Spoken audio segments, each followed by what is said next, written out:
तो शुभम हमने auxiliaries to trade तक हमने कर लिया था। शुभम वाह स्मार्ट लग रहे हो आज तो, एकदम शेव वेव करके बाल वाल कटवा के एकदम। ओके चलो गुड गुड, अच्छी बात है।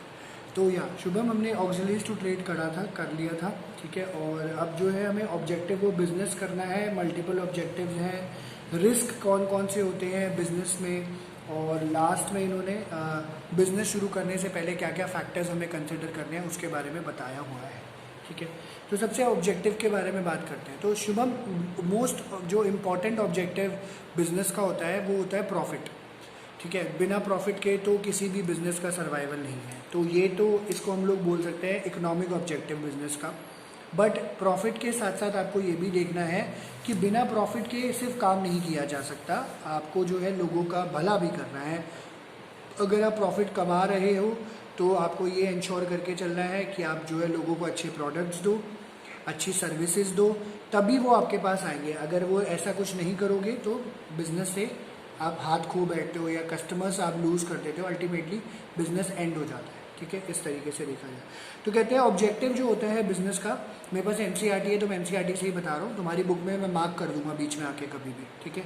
तो ऑब्जेक्टिव स्टार्टिंग पॉइंट है बिजनेस का। हर एक बिजनेस जो है कुछ ना कोई सर्टेन ऑब्जेक्टिव होता है। ऑब्जेक्टिव का मतलब क्या है कि बिजनेस जो भी आप कर रहे होते हो और जो बिजनेस के जो करने वाले लोग होते हैं वो क्या चाहते हैं इन रिटर्न, सेटिस्फैक्शन चाहिए, पैसा चाहिए, प्रोडक्ट चाहिए, और क्या चाहिए, मतलब किस तरीके से, तो वो देख के चल रहे होते हैं। तो it is generally believe that business activities carried on only for profit. तो ज़्यादातर हम लोग यही देख के चलते हैं कि बिजनेस जो है हम लोग प्रॉफिट के लिए ही कर रहे होते हैं, ज़्यादातर यही देखा जाता है।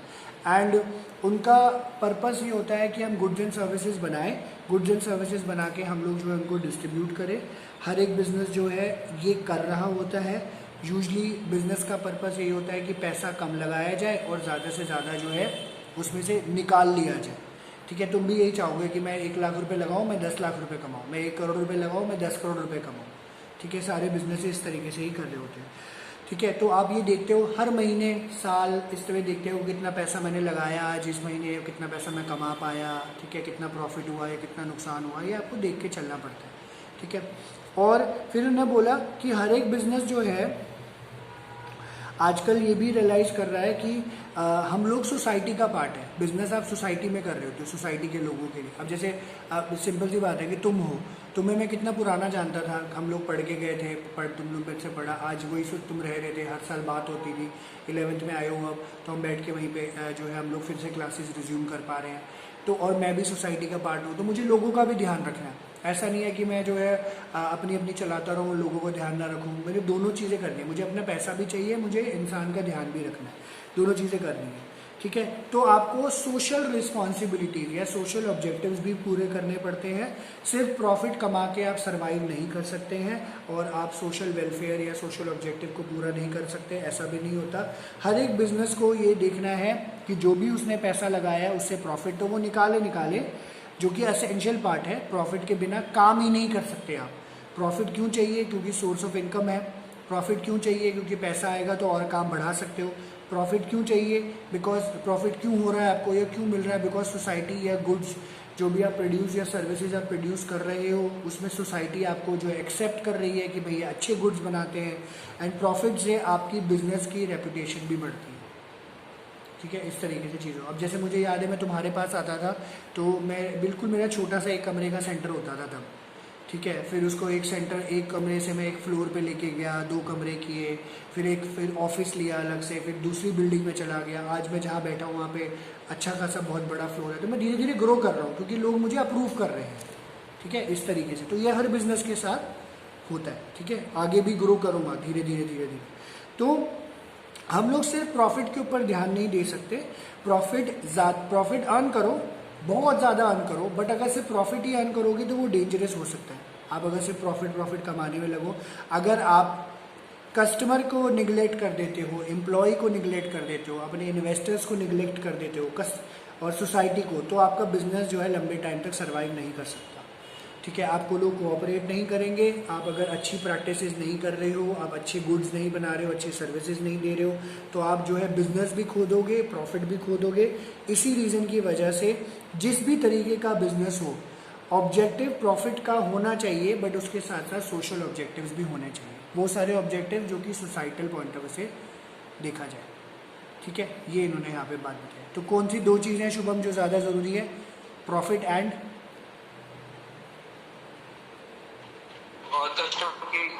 कस्टमर की satisfaction. Exactly, social point of view से भी हमें देख के चलना पड़ेगा। ठीक है जी। अब इसके बाद जो है बिजनेस का जो इम्पोर्टेंट पार्ट है वो है multiple objectives of business. Business के बहुत सारे ऑब्जेक्टिव्स होते हैं, बिकॉज बिजनेस को सर्वाइव करना है, प्रॉस्पर करना है, बैलेंस भी करके चलना पड़ता है, क्योंकि बहुत सारे गोल्स अब आप इकट्ठे नहीं रख सकते हो। हालांकि ऑब्वियसली मल्टीपल ऑब्जेक्टिव्स होते हैं। ऑब्जेक्टिव स्पेसिफिक एरिया के स्पेयर ऑफ बिजनेस में होते हैं। For example sales target set करने हैं, अमाउंट ऑफ कैपिटल कितना रेज करना है, कितने गुड्स आपको प्रोड्यूस करने हैं, और कॉन्क्रीट टर्म्स में लिखा होना चाहिए, कॉन्क्रीट टर्म्स में लिखा होना चाहिए कि ये जो है इस तरीके से चल रहा है। एंड ऑब्जेक्टिव्स भी क्लियरली डिफाइन हो, लिखे जाने चाहिए। और देखो ज़रूरत भी होती है, क्योंकि आपको क्या ऑब्जेक्टिव आपके सामने होगा तो आप उस तरीके से काम करोगे। जैसे सिंपल सी बात है, तुम अपना टारगेट लिख लोगे तो उस तरीके से तुम उसके डायरेक्शन में काम कर रहे हो। अगर लिखा ही नहीं होगा तो जो मर्जी करते रहो। ठीक है, तो आपकी परफॉर्मेंस को इम्प्रूव करने के लिए ऑब्जेक्टिव्स रखना बहुत ज़्यादा ज़रूरी है हर एक एरिया में, और इम्पॉर्टेंटली बिजनेस में, बिकॉज बिजनेस का सर्वाइवल और प्रॉस्पेरिटी उसी के ऊपर डिपेंडेंट है। सबसे पहली बात इन्होंने बोली कि मार्केट स्टैंडिंग के बारे में बात करी गई है, कि बिजनेस में प्रॉफिट कमाने का जो सबसे बड़ा ऑब्जेक्टिव है कि मार्केट स्टैंडिंग, मार्केट में पोजीशन उसकी बनी रहे। कॉम्पिटिटर भी होते हैं, सब लोग होते हैं, पर बिजनेस अपने आप को मेंटेन करके चलता है। एक बिजनेस एंटरप्राइज जो है स्ट्रॉन्गर फुटिंग रखता है, अपना पैर जमा के चलता है, अच्छे कॉम्पिटिटिव प्रोडक्ट्स एंड सर्विसेज देता है ताकि लोगों को सेटिस्फैक्शन हो। इनोवेशन कर रहा होता है। इनोवेशन का मतलब होता है शुभम नयापन, इनोवेटिव। ठीक है, नयापन। इनोवेशन क्या है? नए आइडियाज़, मेथड्स लेकर आना। दो तरीके से इनोवेशन करी जा सकती है, या तो आप प्रोडक्ट और सर्विस नए बना दो, या फिर स्किल्स एंड एक्टिविटीज़ में नयापन ले आओ। एंड बिना, आजकल के ज़माने में क्या है, बिना इनोवेशन के, बिना नएपन के आप काम नहीं कर सकते। इसलिए इनोवेशन बहुत इंपॉर्टेंट ऑब्जेक्टिव यहाँ पे बन जाता है। ठीक है, ये चीज़ बताइए। प्रोडक्टिविटी के बारे में बात करी है, विच इज़ आप जो है प्रोडक्ट कितने प्रोडक्टिव हो, है ना, कितना आउटपुट यूज़ कर रहे हो, कितना इनपुट उसमें से निकल रहा है। ठीक है, जैसे कितना इनपुट यूज़ कर रहे हो उसमें से कितना आउटपुट आ रहा है। ठीक है, जैसे तुम सिंपल सी बात है 2 घंटे पढ़ते हो अच्छे से याद हो जाता है, 10 घंटे पढ़ते हो कुछ भी याद नहीं होता। ठीक है, तो अपनी अपनी कैपेसिटी हो जाती है। ऐसा बिजनेस भी होता है, उसको बिजनेस को एफिशिएंट होना बहुत ज़्यादा ज़रूरी है। कॉन्टीन्यूस सर्वाइवल प्रोग्रेस इसी के ऊपर डिपेंड करती है। कम रिसोर्सेज को यूज़ किया जाए, इफेक्टिव प्रोडक्शन करी जाए, इनसे जो है बिजनेस का फ़ायदा होएगा। और जो भी रिसोर्सेज उनके पास है उसका अच्छे से यूज़ करें, वेस्टेज ना करें। ठीक है, जितना ज़्यादा मैक्सिमम उसमें से बना पाए वो बना सकते हैं। फिर बिजनेस के अपने फिजिकल और फाइनेंशियल रिसोर्सेज को भी मैनेज करना एक ऑब्जेक्टिव है, विच सेज दैट कोई भी बिजनेस है उसको फिजिकल रिसोर्सेज की ज़रूरत पड़ती है। प्लांट है, मशीन है, ऑफिस है, फाइनेंस है।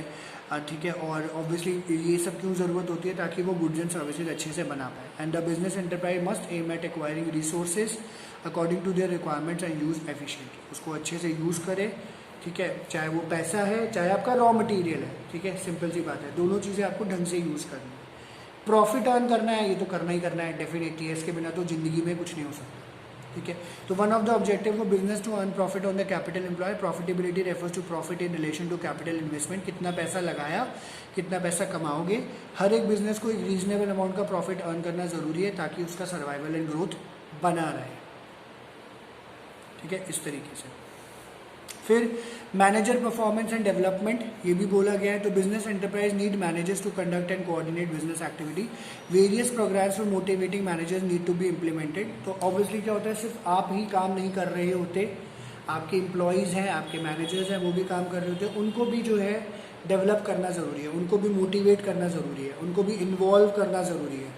ठीक है, तभी वो एक्टिवली पार्टिसिपेट करेंगे और एक्टिवली आपके लिए काम करेंगे। अगर उनको आप जो है ढंग से काम नहीं करवा सकते, या सैलरी नहीं दे रहे हो, या कुछ नहीं कर रहे हो, या उनका ध्यान नहीं रख रहे हो, तो फिर जो है दिक्कत आ सकती है। इसलिए इनका भी ध्यान रखना ज़रूरी है, ये भी एक ऑब्जेक्टिव है।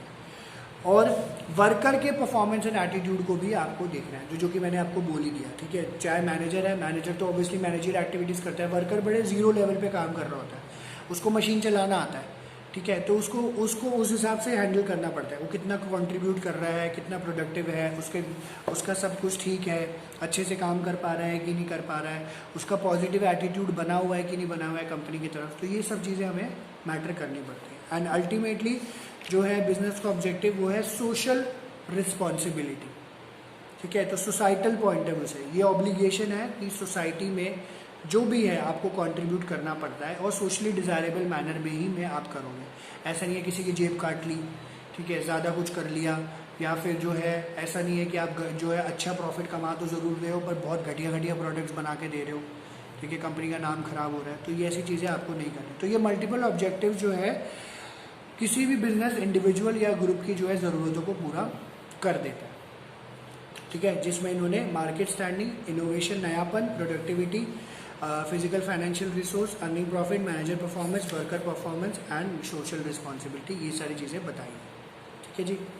ये अब लास्ट में जब ये आता है, क्योंकि देखो हमने सब कुछ कर लिया, हमने देखा बिजनेस क्या था, बिजनेस कहाँ से शुरू हुआ, क्या क्या एक्टिविटीज़ होती है। अब अल्टीमेटली देखो क्या होता है, बिजनेस में सिर्फ प्रॉफिट ही नहीं होता, बिजनेस में रिस्क भी बहुत तरीके के होते हैं। ठीक है, बहुत तरीके के रिस्क होते हैं। और रिस्क का मतलब क्या है कि पॉसिबिलिटी है कि आपको लॉस हो सकता है, या प्रॉफिट ढंग से नहीं आएंगे, या फिर और कोई प्रॉब्लम हो सकती है। और ये अनसर्टेन है, आप इसको कैलकुलेट नहीं कर सकते। आप इसको ज़रूर जो इसका इफेक्ट जो है कम कर सकते हो, बट इसको कैलकुलेट नहीं कर सकते कि अब इस टाइम पे होगा ऐसा। अब जैसे लोग इस टाइम पे परेशान है, लोगों को थोड़ा ना पता था कि कोरोना हो जाएगा, लोगों को तो नहीं पता था, पर लोगों को अब कोरोना हो गया है तो हेल्थ इंश्योरेंस करा रहे हैं, कोरोना हो गया है तो बिजनेसेस बंद हो रहे हैं, तो लोगों को लगता है यार अब क्या करना चाहिए इस समय में। तो रिस्क है, ये एक तरीके का रिस्क है, नेचुरल। तो हो सकता है आपकी प्रोडक्ट की डिमांड चेंज हो जाए, बिकॉज कस्टमर का टेस्ट चेंज हो गया, कंपटीशन बढ़ जाए क्योंकि किसी ने रेट गिरा दिए, या फिर कोई नई दुकान खोल के बैठ गया।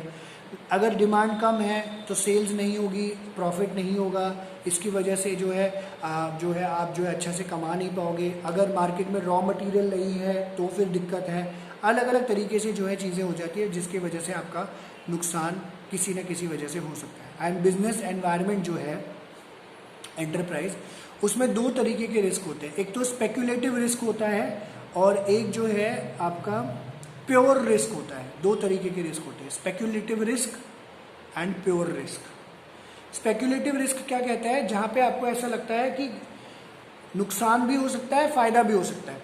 जैसे लोग सट्टा नहीं लगाते, शुभम सट्टा लगाते हैं ना, आज ये मैच जीतेगा, तो जीत भी सकते हैं और हार भी सकते हैं। स्पेक्युलेशन का मतलब ही सट्टा लगाना होता है एक्चुअली में, तो जीत भी सकते हैं, हार भी सकते हैं। प्योर रिस्क क्या होगा, जिसमें एक ही चीज होगी कोई क्लियरली। तो प्योर रिस्क में या तो लॉस होएगा क्लियरली, या तो नहीं होएगा।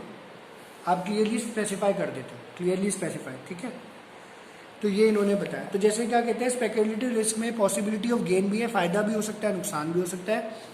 और स्पेक्युलेटिव रिस्क जो है मार्केट कंडीशंस में चेंज हो गया है, डिमांड सप्लाई में चेंज हो गया है, फैशन टेस्ट में चेंज हो गया, इसलिए होता है। फेवरेबल मार्केट कंडीशन होती है तो फायदा हो जाता है, अनफेवरेबल है तो नुकसान हो जाता है। प्योर रिस्क होता है जहाँ पे लॉस है या फिर नहीं है लॉस, या तो लॉस होएगा या तो नहीं होएगा, बस ये लॉस के पॉइंट ऑफ व्यू से देखा जाता है। वहाँ पे गेन है, यहाँ पे लॉस है। एंड द चांस ऑफ, जैसे कहते हैं आग लग गई, चोरी हो गई, स्ट्राइक हो गया, ये एग्जाम्पल है प्योर रिस्क के। इसका रिजल्ट जो है अगर ऐसा होता है तो आपको लॉस होएगा, और अगर नहीं होता है तो आपको लॉस किसी तरीके का नहीं है, इंस्टेड इससे आपको फायदा ही मिलता है एक तरीके। ठीक है, तो प्योर मतलब श्योर शॉट है कि लॉस होना है या नहीं होना है, और स्पेक्युलेटिव में या तो लॉस हो सकता है या तो फायदा हो सकता है। ठीक है, इसमें बिजनेस रिस्क अलग अलग तरीके के होते हैं। सबसे पहले उन्होंने बताया कि बिजनेस रिस्क अचानक से आ जाते हैं, अनसर्टेनिटीज़ की वजह से अचानक से हो गया, कुछ भी हो सकता है, क्योंकि बिजनेस किसी भी एनवायरनमेंट में, अब लोगों को नहीं पता था कोरोना हो जाएगा, अनसर्टेन था। लोगों को नहीं पता था हमारे बिजनेस बंद हो जाएंगे, अनसर्टेन था। ठीक है, तो अनसर्टेनिटी मतलब होता है lack of knowledge about what is going to happen in the future.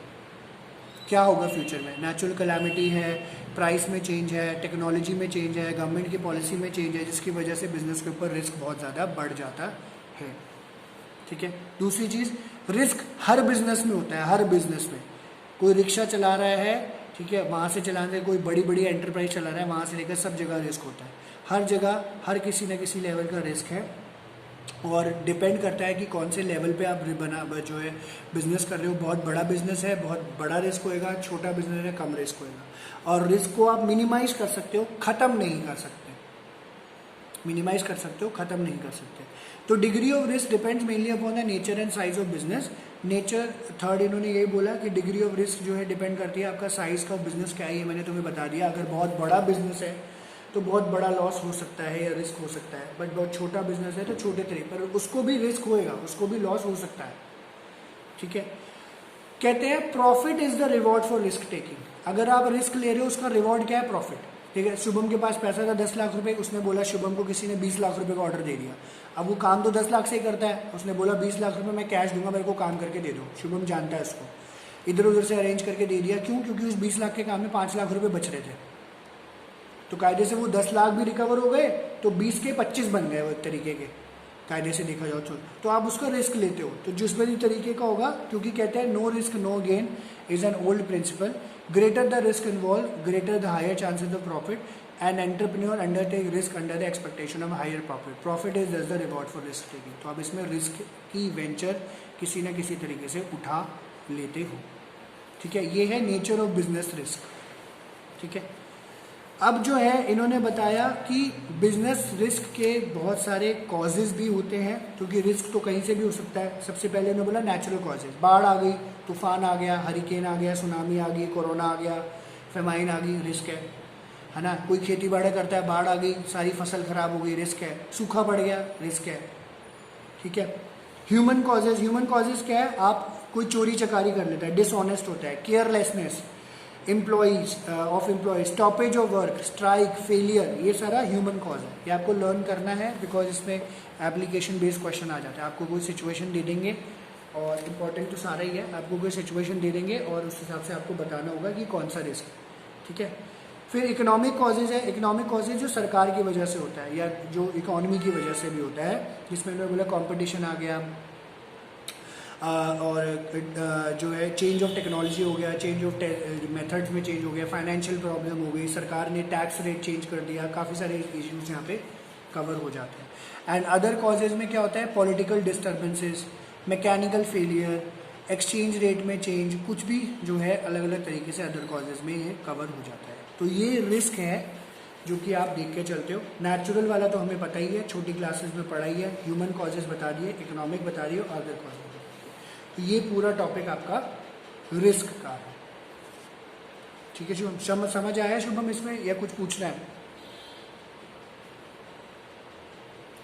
नहीं सर, आगे ठीक है। इसके बाद लास्ट, अब देखो क्या होता है, ठीक है। ये मुझे बताओ शुभम, तुम बताओ, बिजनेस तुम शुरू करना चाहते हो, ठीक है, तुम बताना मुझे, ठीक है। तुम अनम्यूट करो, हाँ। तो मैं शुभम, कौन सा बिजनेस करना चाहते हो बताओ?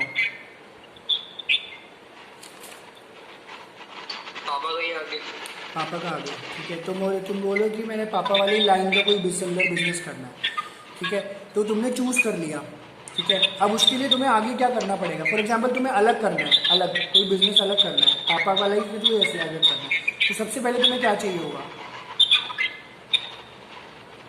सबसे पहले कैश से कुछ गुड्स लेंगे, गुड्स को फिर आगे, हाँ, सबसे पहले पैसा चाहिए होगा, ठीक है। तुमने लाइन चूज कर ली, तो सबसे पहला चाहिए होता है selection of the line of the business. तुमने बोला कि ये वाला काम मुझे करना है, उसके बाद हम मॉनेटरी एस्पेक्ट पे आते हैं, बट उससे पहले आपको करना पड़ेगा कि किस लेवल पे आप खोलना चाहते हो, ठीक है। एक बार म्यूट कर लो, शोर आ रहा है थोड़ा सा, ठीक है। तो ये ना स्टेप वाइज है, इसको स्टेप वाइज ही लिखना होता है ना, स्टेप करके। सबसे पहले आप सिलेक्ट कर रहे हो कौन सा लाइन ऑफ बिजनेस, तुमने बोला मुझे ये करना है। फिर आप देखते हो किस लेवल पे आपको करना है, छोटे लेवल पे, मीडियम लेवल पे या बड़े लेवल पे, आप उसको देख के चलते हो।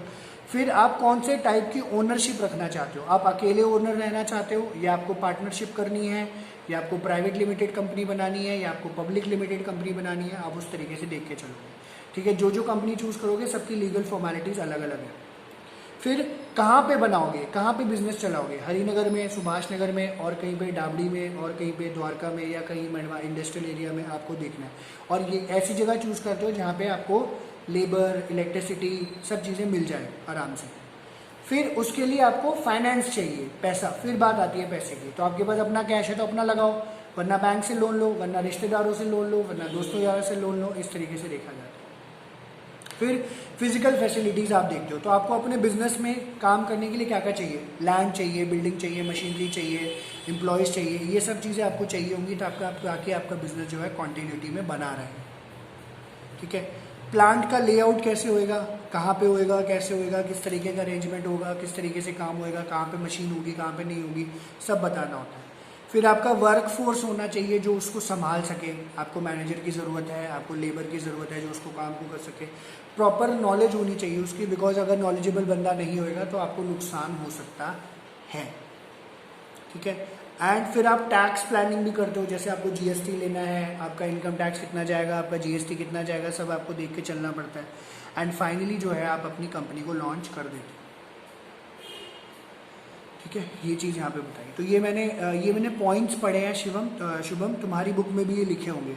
ठीक है, मैंने अंदर सारा एक्सप्लेन कर दिया, यही बेसिक है। तो सबसे पहले इसने यही लिखा है, selection of the line of the business, आपको कौन सा बिजनेस करना है, size of the firm, medium scale, large scale, small scale, choice of form of ownership, sole proprietorship यानी अकेले करना है, पार्टनरशिप, प्राइवेट लिमिटेड कंपनी, 2 लोगों के साथ लिमिटेड कंपनी बनानी है, या पब्लिक लिमिटेड बहुत सारे लोगों के साथ।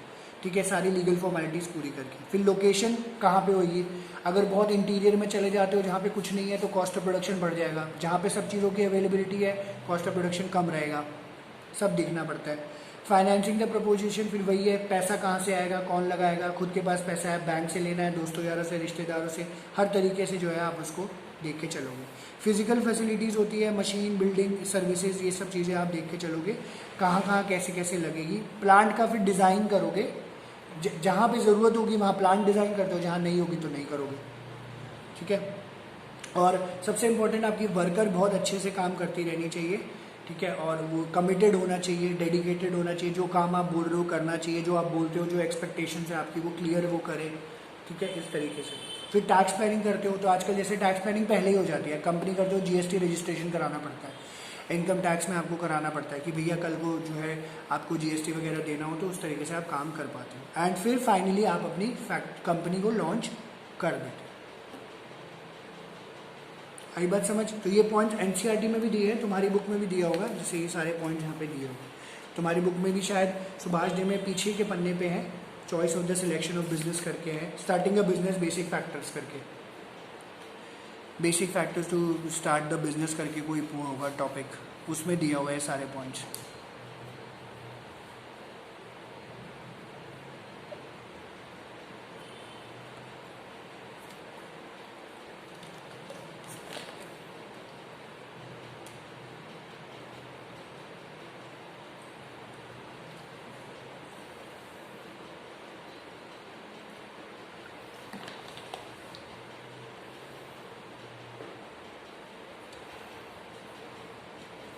मिल जाएगा, कोई बात नहीं तो बता दूंगा मैं, कोई दिक्कत नहीं। शुभम, ये चैप्टर ओवर हो गया।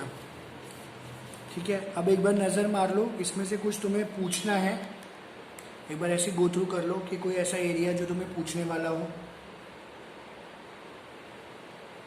ठीक है, एक बार नज़र मार लो। मैंने तो एनसीईआरटी के हिसाब से कराया है, पर फिर भी तुम देख लो अपनी बुक में कुछ ऐसा तो नहीं रह गया हो, वैसे कुछ रहा नहीं होगा, सारा करा दिया। स्टिल अगर देख लो कुछ याद ऐसा नहीं होगी, कुछ पूछने वाला हो, पूछ लो, देख लो एक बार, देखो।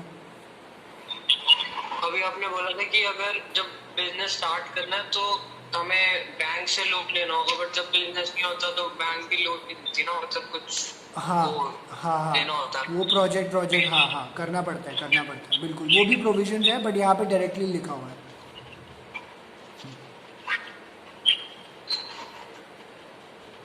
जब बिजनेस सेटअप नहीं होगा तब तो बैंक भी लोन नहीं देगी।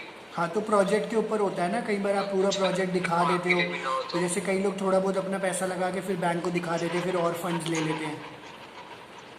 ठीक है, इस तरीके से भी होता है।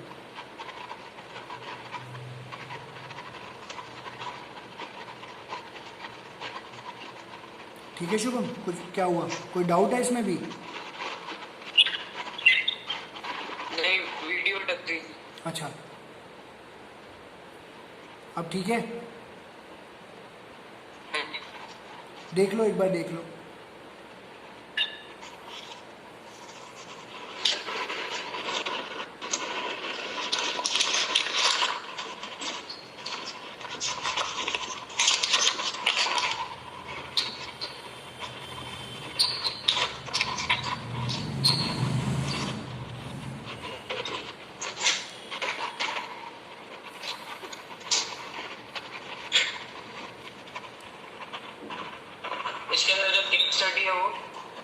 केस स्टडी मेरे पास बुक नहीं है वो वाली ना, तुम्हारे वाली। तो ये मैं केस स्टडी हम लोग नेक्स्ट क्लास में डिस्कस कर लेंगे। मेरे पास ना बुक नहीं है, एक बुक मेरी घर पे रह गई है और एक सेंटर पे है, तो ऐसे डिस्कस नहीं कर पाऊँगा मैं फिर। तुम्हारी बुक में कम है, मैं अपनी बुक से डिस्कस कर लूँगा कि क्या कैसे क्वेश्चन आते हैं। ठीक है, इसमें से तुम पहले ये देख लो कि तुम्हें कुछ पूछना है इसमें से।